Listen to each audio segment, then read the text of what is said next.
सध्या भरपूर पाऊस पडतोय म्हणून संध्याकाळी लवकरच जेवण बनवून घेते. कारण की भरपूर पाऊस पडला की इथे लगेच लाईट घालवतात. आमच्याकडे तर नेहमी पाऊस पडला की लाईट जात असते. त्यामुळे मी संध्याकाळी लवकरच जेवण बनवून घेते. इथे मी भाजी मांडत होती. कांदा, लसूण मी टाकत नाही कारण की मला भोग पण द्यावा लागतो. त्यामुळे मी नारळाचं कूट वगैरे टाकून अशी पटकन भाजी वगैरे मांडून घेतली आणि पटापट चपात्या सुद्धा करून घेतल्या.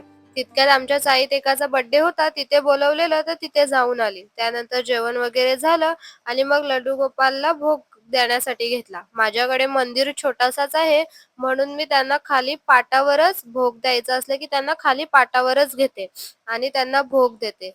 कारण की देव आपली श्रद्धा किती आहे ते बघतो. आपण कसं करतो ते नाही बघत. आपण श्रद्धेने, प्रेमाने त्यांना जसं करू तसं ते एक्सेप्ट करतात.